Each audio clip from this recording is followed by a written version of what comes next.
Kita disiksa oleh ketidakpastian karena menunggu tadi. Kapan Presiden Jokowi berjarak? Itu namanya siksaan. Nah, kalau siksaan itu tidak dijawab dalam 2 minggu ke depan, maka saya bikin analisis bahwa ada sesuatu yang sedang bergejolak yang akan muncul.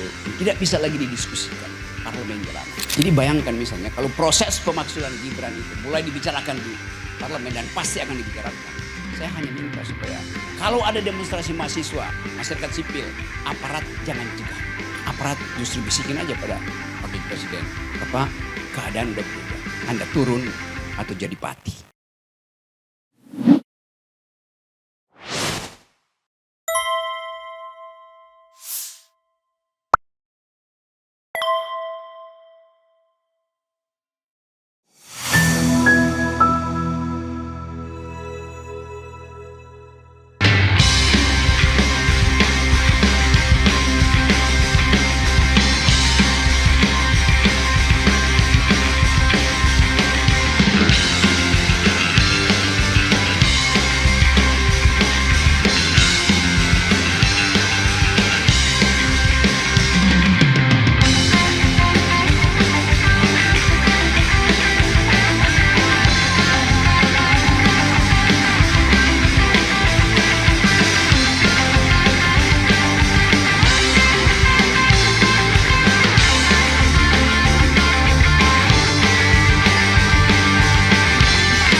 Tadi Ubed kasih kritik bahwa mahasiswa yang bisa diandalkan untuk memulai perubahan buruh kurang. Fakta minggu lalu, Jumhur teriak keras dan semua sosial media. Kalau PPATK masih mengunci rekening, buruh akan melakukan narik uang. Tiba-tiba dalam 32 jam saya hitung dibatalkan itu karena suara dari Jumhur Hidayat. Jadi jelas keadaan ini memungkinkan kita mengatakan semua suara kami itu relevan karena di dalam organisasi ini ada yang berpikir tajam. Indrajit ucapkan satu upaya untuk melihat prospek global politics. Mulyadi menerangkan dengan bagus apa sebetulnya sumber kerusakan kita. Antoni mengucapkan dengan fasih data-data yang memungkinkan kita tahu bahwa pada akhirnya akan ada crash. Kapan itu? Ketika kesulitan ekonomi crossfire dengan tekanan politik. Idenya sempurna tuh. Jadi betul tadi, siapa tadi yang ngutip Alice in the Wonderland? Snow White. Betul. Kita mengajukan pertanyaan pada Putri Salju. Mirror, mirror on the wall. Who is the smartest one of all? Hai, cermin di dinding. Siapa yang paling pinter di antara yang ada? Kata si cermin, kabinet merah putih paling pinter. Tapi masih ada kami di atasnya. Saya hanya mengutip Alice in the Wonderland ya. Bacaan anak-anak saya. Bacaan saya waktu masih anak. Karena yang diterangkan oleh Antoni, diterangkan oleh Indrajit, diterangkan oleh Mulyadi, diterangkan oleh teman-teman semua itu. Menunjukkan kualitas berpikir kita. Yang gak ada dendam pada manusia. Tapi kita dendam terhadap kebijakan yang dibuat oleh beberapa manusia. Ada yang kutip tadi soal Puyi. Anak kecil yang kemudian jadi raja di Cina tuh. Dan itu yang menyebabkan kerajaan Ming itu tumbang. Tapi untung wajah anak kecil itu kita tidak lihat di ruangan ini. Kosong. Tapi buat saya Presiden Jokowi tidak melanggar konstitusi ketika menyodorkan anak kecil itu. Dia tidak melanggar konstitusi. Yang dia langgar adalah Undang-Undang Perlindungan Anak. Jadi dia mesti dipenjara karena itu. Menyuruh anak-anak bermain di wilayah orang dewasa itu melanggar Undang-Undang Perlindungan Anak. Itu keadaan kita hari ini. Kalau kita coba bikin refleksi yang lebih tajam lagi.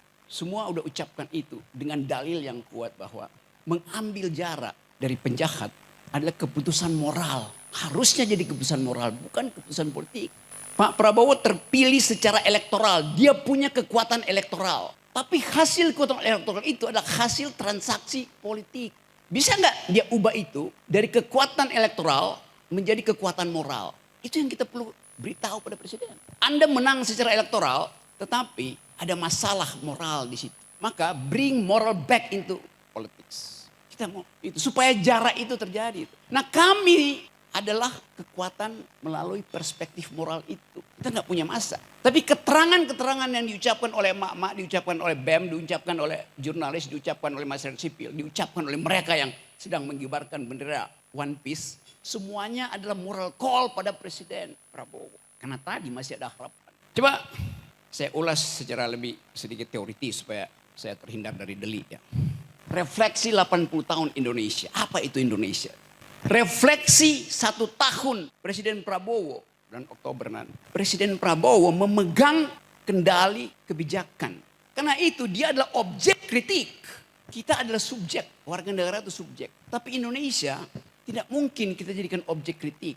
Karena dia ada dalam kedudukan objektif yang tidak kita kuasai. Kebijakan adalah objek kritik kita karena kita kuasai. Bahasa Inggris kurang mampu untuk menerangkan bahasa Jerman yang membedakan antara Gegenstand dan Objekt.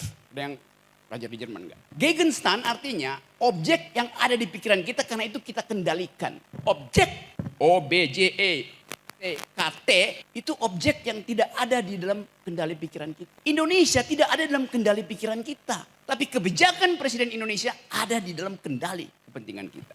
Agak teoritis ya. Jadi kalau kita bayangkan apa yang akan terjadi sebagai Indonesia nanti di dalam 5-10 tahun ke depan. Sesungguhnya kita hanya mampu dekati itu secara intelektual. Secara intelektual. Buat terjadi realignment di Eropa. Buat terjadi realignment di Indo-Pasifik. Kita bisa bayangkan itu di dalam pengetahuan kita tentang global issue, global politics. Berapa bulan lalu di situs pemerintah Amerika ada negara baru yang dideklarasikan secara virtual. Namanya Sunda Baru. Jadi Amerika mencoba memetakan secara virtual harus ada negara baru yang di dalam konsepsi dia ada di dalam genggaman dia. Dia sebut Sunda Baru. Itu adalah persekutuan antara Malaysia, Sumatera, Jawa dan Kalimantan. Indonesia Timur tidak dianggap. Jadi artinya tadi yang disebut tadi potensi secessionism, potensi federalisme ada di dalam pikiran para strateg hubungan internasional di Amerika. Hal yang sama kita baca juga dalam situs Australia. Bahwa Indonesia itu dibelah secara virtual. Artinya aliansi antara Amerika dan Australia sudah punya semacam kesepakatan untuk melihat masa depan 20-30 tahun ke depan itu. Jadi kita coba lihat pergumulan politik kita dari perspektif global politics yang tidak mungkin secara objektif kita kendalikan. Tetapi kepemimpinan Presiden Prabowo dengan sendirinya objek dari pengendalian kita. Karena hubungan legitimasi tadi. Nah kita coba bikin proyeksi. Apa yang akan terjadi 1 tahun setelah Presiden Prabowo memerintah. Pasti kesulitan ekonomi tidak mungkin diselesaikan dalam 90 hari ke depan. Jadi konstatasi Pak Antoni sangat mungkin dijadikan alasan untuk menguji legitimasi Presiden 90 hari ke depan. Sangat mungkin, sangat dekat. Pembicaraan kita hari ini disiarkan streaming lewat Edi Mulyadi dan beberapa YouTuber. Real time pembicaraan kita di sini dibaca oleh investor dunia yang mau masuk ke Indonesia, mau masuk ke Danantara segala macam, yang lagi nongkrong minum kopi di Singapura, di Orchard Road atau di Ginza di Tokyo. Mereka saling kirim-kirim WA.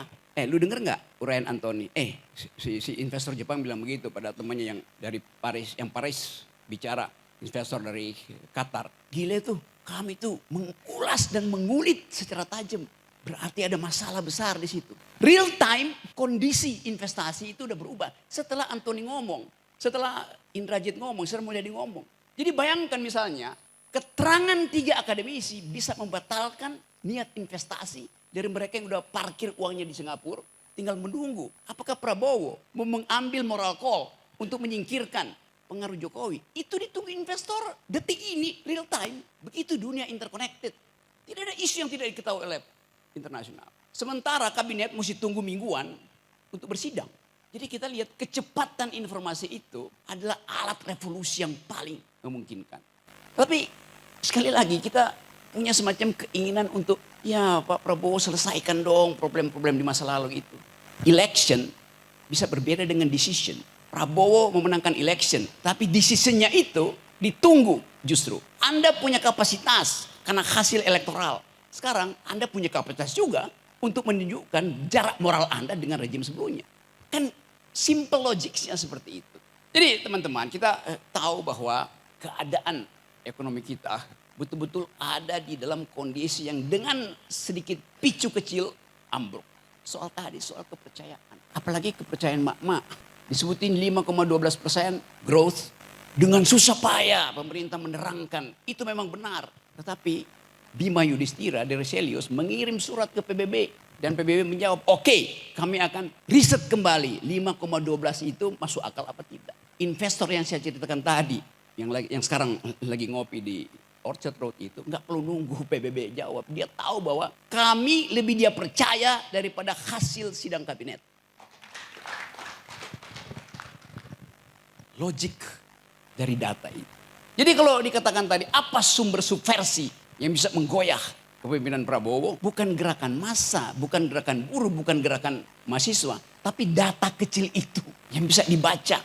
Mungkin sekarang itu running text dari Bank Indonesia diperhatikan terus oleh investor. Kapan kita intervensi supaya rupiah itu jatuh? Gampang. Financial market itu sangat peka terhadap 1-2 pikiran yang tiba-tiba di-upload dan merasa ini yang gue tunggu untuk memutuskan invest atau tidak. Kita ada dalam kondisi itu. Dan saya kira Presiden Prabowo juga mengerti kondisi itu. Dari sumber yang lain. Mungkin juga dari sumber teman-teman yang ada di sini. Dari Jumhur, dari Syahganda. Yang berupaya untuk membantu perspektif tapi tetap dengan jarak moral tuh. Syahganda, Jumhur, saya tahu gak mungkin terbalik. Jadi kecurigaan itu betul-betul harus kita pastikan hasil analisis rasional kita.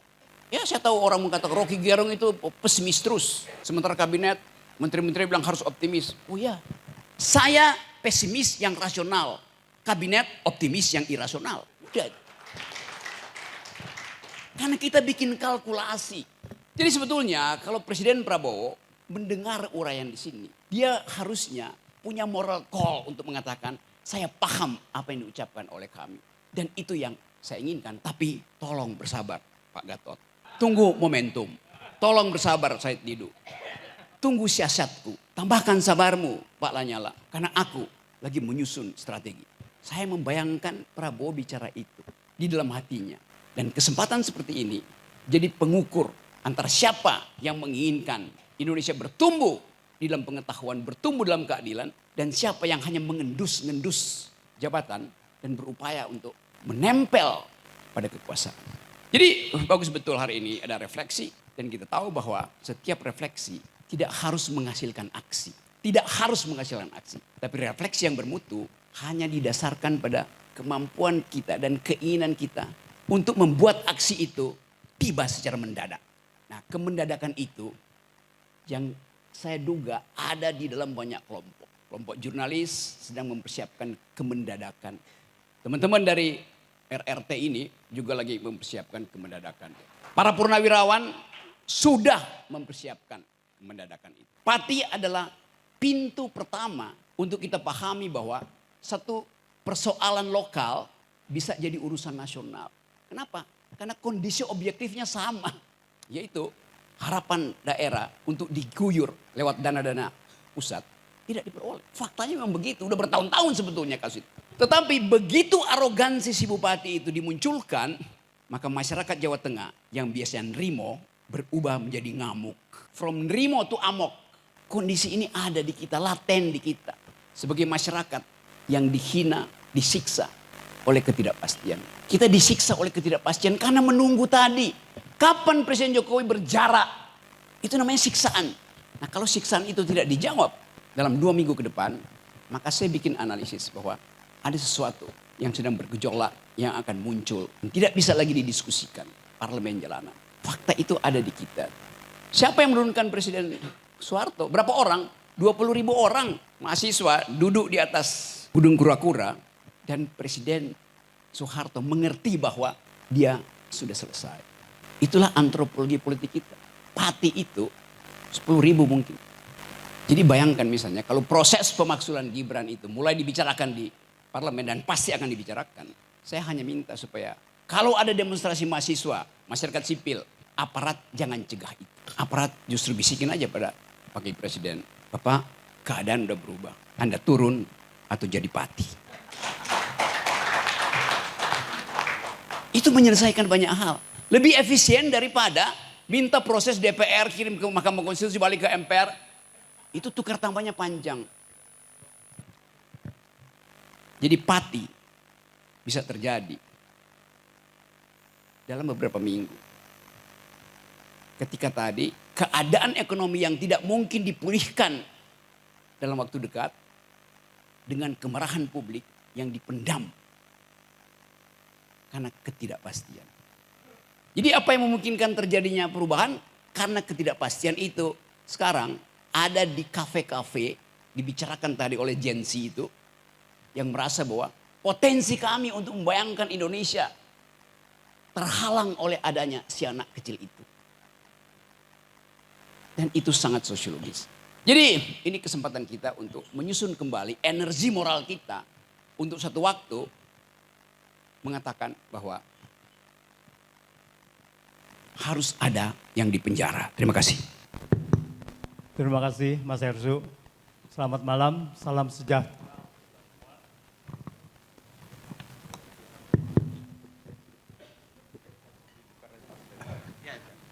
Kita berharap bahwa Prabowo dapat menyelesaikan sampai 2029. Pertanyaannya, benar apa tidak bahwa Prabowo bisa menyelesaikan sampai 2029? Bukan karena aktivis, bukan karena pemberontakan, tetapi karena faktor ekonomi yang semakin melemah. Fenomena Pati menaikkan pajak PBB yang diikuti, yang disertai dengan beberapa kabupaten lainnya, Banyuwangi, Jombang, Cirebon, dan sebagainya. Ini jangan dilihat sebagai fenomena daerah. Ini adalah cerminan bahwa kita sudah masuk krisis fiskal. Awal Februari, Sri Mulyani sudah tahu bahwa akan ada krisis di dalam kita punya keuangan. Oleh karena itu, pada awal Februari, Sri Mulyani mengatakan, dengan pertama adalah memotong transfer ke daerah sebesar 50 triliun dan kemudian diikuti dengan yang lainnya. Jadi transfer ke daerah ini dengan sengaja krisis fiskal pusat diserahkan kepada daerah. Lalu kemudian Sri Mulyani mengatakan daerah kalau bisa cari uang sendiri. Bagaimana daerah bisa mencari uang sendiri? PAD itu yang paling besar cuma PBB. Dan mungkin pajak kendaraan bermotor. Oleh karena itu yang gampang, yang mudah sekali untuk mengisi kas negara. Agar bisa memenuhi operasional dari pemerintahan daerah, maka dinaikkanlah pajak daerah, pajak bumi dan bangunan. Tapi pertanyaannya, bahwa menaikkan pajak bumi dan bangunan kita bisa mengerti. Tetapi pertanyaannya, kenapa sampai 250%? Kenapa sampai 400%? Kenapa bisa sampai 1000%? Ini tidak normal. Dan ini terjadi hampir di banyak daerah. Jadi saya menduga bahwa di sini ada penggebosan, bahwa di sini ada kesengajaan, bahwa dipicu daerah itu ada kerusuhan atau setidak-tidaknya ketidakstabilan untuk memicu kegaduhan-kegaduhan yang sudah terjadi di Kabupaten Pati. Per Juni 2025,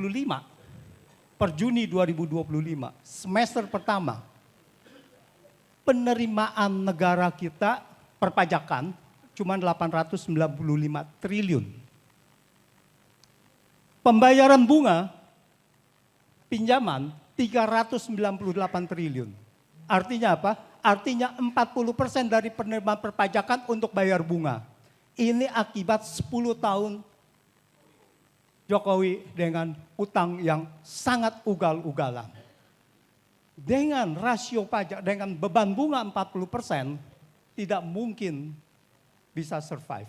APBN atau fiskal kita tidak mungkin bisa survive. Itu yang pertama. Jadi kalau kita lihat fenomena daerah ini harus diwaspadai benar-benar. Bang Syaganda, ingat bahwa ini adalah ada satu juga setting juga. Ya, jadi mengendarai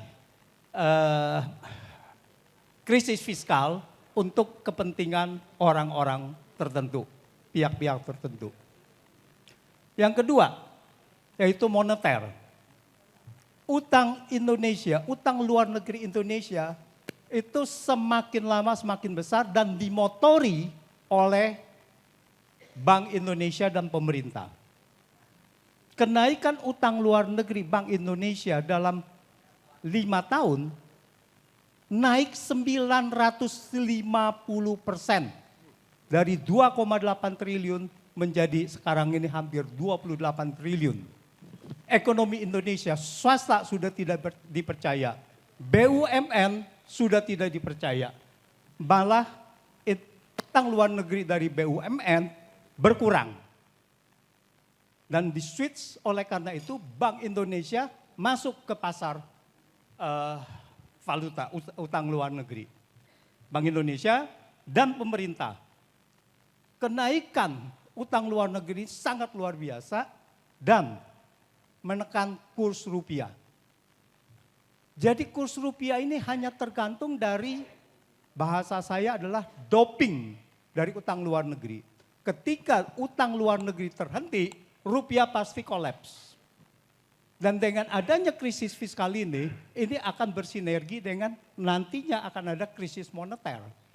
Dan kalau krisis moneter ini sampai terjadi, krisis moneter adalah ketika investor asing menahan utangnya tidak masuk lagi atau bahkan menarik utangnya ke luar negeri, ke negara asalnya. Dan di situ niscaya akan terjadi krisis valuta, krisis moneter, dan berkembang menjadi krisis ekonomi. Kapan itu akan terjadi? Bisa mendadak.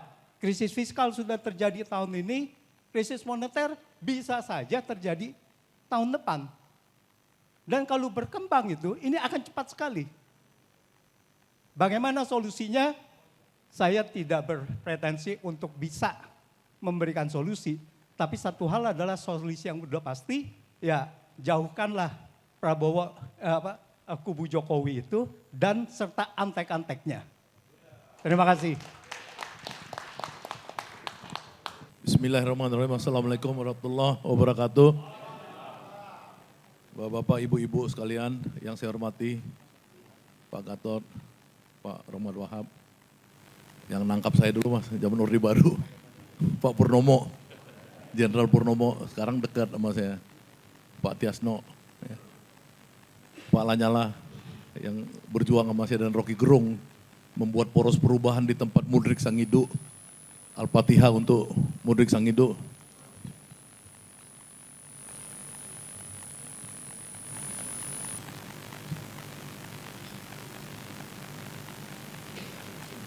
Jadi banyak pejuang-pejuang yang mendirikan kami ini, ada yang ditahan, ada yang meninggal juga seperti Pak Mudrik dan lain-lainnya. Kita mudah-mudahan tetap teguh. Nah, Bapak Ibu-ibu sekalian, saya itu sekitar bulan Juni tahun lalu itu saya bilang sama Jumhur, Jum, lu atur gua mau ketemu Dasko. Akhirnya saya diatur sama Jumhur ketemu Dasko. Dasko itu temannya Jumhur waktu kecil. Dia sama-sama di komplek Bapindo. Kenapa? Karena saya mau berdialog dengan Prabowo. Bukan mau berdialog dengan Dasko saja, tapi dengan Prabowo karena saya meyakini bahwa Prabowo ini bukan Jokowi. Ini dulu yang sebenarnya yang saya alami sekarang, supaya saya melihat kami ini ke depan tuh mungkin bisa ada perspektif yang lain. Ya bahwa cita-citanya sama, 8 tuntutannya sama, tapi strateginya mungkin beda karena yang kita lihat sekarang ini ya, terutama ketika Prabowo melakukan satu tindakan yang sangat menyakitkan Jokowi ya, ketika dia membuat abolisi dan amnesti terhadap Hasto dan terhadap Tom Lembong, itu yang disebut Rocky Gerung sebagai salah satu bagian dari radical break. Karena radical break yang besar juga masih ada tentunya, tapi itu juga bagian dari radical break, memutus mata rantai di mana Jokowi minta Hasto dan Lembong, kita tahu ya, kita dengar-dengar dia minta dihukum berat, tapi kemudian Prabowo memberikan abolisi dan amnesti. Ini penting buat kita untuk melihat bahwa Prabowo dalam perspektif yang berbeda. Nah, bisa jadi Prabowo ini bukan Prabowo yang 15 tahun lalu yang kita dukung sepenuh hati ya, tapi Prabowo yang makin menua. Ini mohon maaf Bapak Ibu-ibu yang makin menua, karena saya baru nanya sama Dr. Hariman Siregar, sekitar 3 minggu lalu, apa sih Bang orang tua tuh gimana? Kalau orang udah di atas 70 tahun kan, otaknya mengecil kata Hariman. Itu bukan ini, itu kedokteran. 74, 75 dia lebih tua dari Prabowo 1 tahun. Jadi ketika otak mengecil mengkerut itu alamiah. Bisa salah. Oh iya. Nah, tapi ketika otak mengecil itu, katanya orang menjadi sedikit penakut. Jadi kalau 15 tahun lalu, bayangan saya, ketika perundingan Indonesia-Amerika, ya Prabowo itu pasti akan melawan Donald Trump. Kita dikasih 19% lawan 0%. Tapi ini mungkin sekarang karena dia makin menua, ya dia juga sedikit agak penakut. Nah problemnya tapi apakah orang yang sedikit agak penakut ini tidak perlu kita bela bersama-sama dia untuk menyingkirkan oligarki-oligarki itu. Karena tanda-tanda dia menyingkirkan oligarki itu ada. Misalkan Reja Khalid yang nggak pernah disentuh jadi kabur ke luar negeri jadi pesakitan. Ya, kemudian kasus yang besar-besar juga dihukum berat. Jadi kalau teman saya yang ahli Jawa kemarin cerita sama saya, waktu saya di rumah Profesor Sri Edi Suasono, dibahaslah tentang bagaimana Prabowo dalam wayang Jawa. Ternyata dia itu bukan Romo, dia Hanoman Obong katanya. Dia kerjanya memang buat ngaco aja semua. Ya kan? Nah memang semua dikacau-kacauin sama Prabowo. Sekarang isunya itu kemarin BCA mau diambil 50% sahamnya coba. Ya bapak-bapak ibu-ibu lihat kan berita terbaru itu PKB meminta kepada Prabowo untuk mengambil alih kekayaan BCA 50% sahamnya. Nah ini kan semua bakal ada kekacauan ke depan. Nah kita bersama Prabowo membuat kekacauan ini. Asik kan kami kan. Harapan saya ke depan kalau bisa supaya menata ulang lagi. Nah jadi kita ini usul saya karena saya ikut mendirikan kami dengan risiko di penjara dan lain-lain. Saya melihat bahwa di sinilah sumber daripada orang-orang benar yang bisa menyelamatkan bangsa ini. Ya, jadi koalisi aksi menyelamatkan Indonesia itu benar orangnya ada di sini semua. Nah problemnya strateginya gimana? Ya, kan di sini banyak yang punya interseksi dengan Prabowo. Ya, dalam berapa kali pertemuan kecil yang kemudian sampai ke kuping saya, misalkan Prabowo bersama wartawan, Prabowo bersama 80 orang presidential fellowship apa segala. Prabowo menggerutuk gini, itu kurang ajar tuh Rocky Gerung dia bilang. Tiap hari begitu terus dia bilang. Nggak ada habis-habisnya di podcast terus, hantam kita terus. Kata Prabowo tentang Rocky Gerung. Gue bilang, Prabowo maksudnya apa tuh Rok? Ya rindu sama gue. Kata Rocky, iya kan bener. Iya kan bener. Saya waktu mau ke Kompas TV, kemarin ada yang telepon saya. Ya nggak saya sebut namanya lah. Bang Presiden minta abang agak-agak turun bang, jangan gasnya terlalu kenceng. Nyikat Jokowi gitu loh. Jadi artinya kita ini yang dilihat Prabowo. Prabowo insya Allah ngelihat kita semua. Yakin saya. Ya, hampir semua podcast yang ada Repli Harun, yang ada Edi Junedi apa semua ini dilihat sama Prabowo. Artinya kita meskipun kita berseberangan sama Prabowo atau belum merapat, kita tuh punya punya kemampuan untuk memberikan sesuatu, memberikan pendapat, memberikan influence. Jadi mudah-mudahan insya Allah kalau kita bersatu dengan pikiran, tulisan dan lain-lain ini, cita-citanya kami menyelamatkan Indonesia, menghancurkan oligarki dan lain bisa kita titipkan kepada Presiden untuk dia lebih berani, ya walaupun udah mengecil otaknya, tapi kita kipas terus supaya makin berani, supaya apa? Supaya dia bisa melawan seluruh oligarki dan peninggalan masa lalu itu terjadi. Ada info dari teman saya, teman jauh lah itu. Dia bilang Luhut udah 3 bulan minta waktu ketemu, nggak dikasih sampai sekarang. Sama Prabowo, artinya kan rejim Luhutnya udah hilang. Ini kan alhamdulillah juga buat kita. Itu aja mungkin dari saya. Terima kasih. Wassalamualaikum warahmatullahi wabarakatuh.